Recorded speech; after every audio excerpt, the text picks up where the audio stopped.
بعض لوگ ایسے ہیں جو کہتے ہیں کہ ہم اللہ پر ایمان لائے، پھر جب ان کو اللہ کے راستے میں کوئی ایذا پہنچتی ہے تو لوگوں کے ایذا پہنچانے کو یوں سمجھتے ہیں جیسے اللہ کا عذاب، اور اگر تمہارے پروردگار کی طرف سے مدد پہنچے تو کہتے ہیں کہ ہم تو تمہارے ساتھ تھے۔ کیا جو اہل عالم کے سینوں میں ہے اللہ اس سے واقف نہیں؟ اور اللہ ان کو ضرور معلوم کرے گا جو سچے مومن ہیں، اور وہ منافقوں کو بھی معلوم کر کے رہے گا، اور جو کافر ہیں وہ مومنوں سے کہتے ہیں کہ ہمارے طریقے پر چلو اور ہم تمہارے گناہ اٹھا لیں گے، حالانکہ وہ ان کے گناہوں کا کچھ بھی بوجھ اٹھانے والے نہیں۔ کچھ شک نہیں کہ یہ جھوٹے ہیں، اور یہ اپنے بوجھ بھی اٹھائیں گے اور اپنے بوجھوں کے ساتھ اور لوگوں کے بوجھ بھی۔ اور جو جھوٹ یہ لوگ گھڑتے رہے قیامت کے دن ان کی ان سے ضرور پرسش ہوگی۔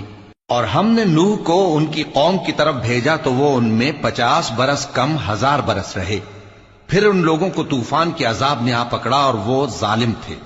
پھر ہم نے نوح کو اور کشتی والوں کو نجات دی اور کشتی کو اہل عالم کے لیے نشانی بنا دیا۔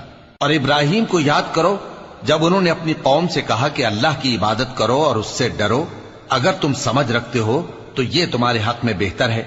تم تو اللہ کو چھوڑ کر بتوں کو پوجتے اور جھوٹی باتیں بناتے ہو۔ جن لوگوں کو تم اللہ کے سوا پوجتے ہو وہ تم کو رزق دینے کا اختیار نہیں رکھتے، پس اللہ ہی کے ہاں سے رزق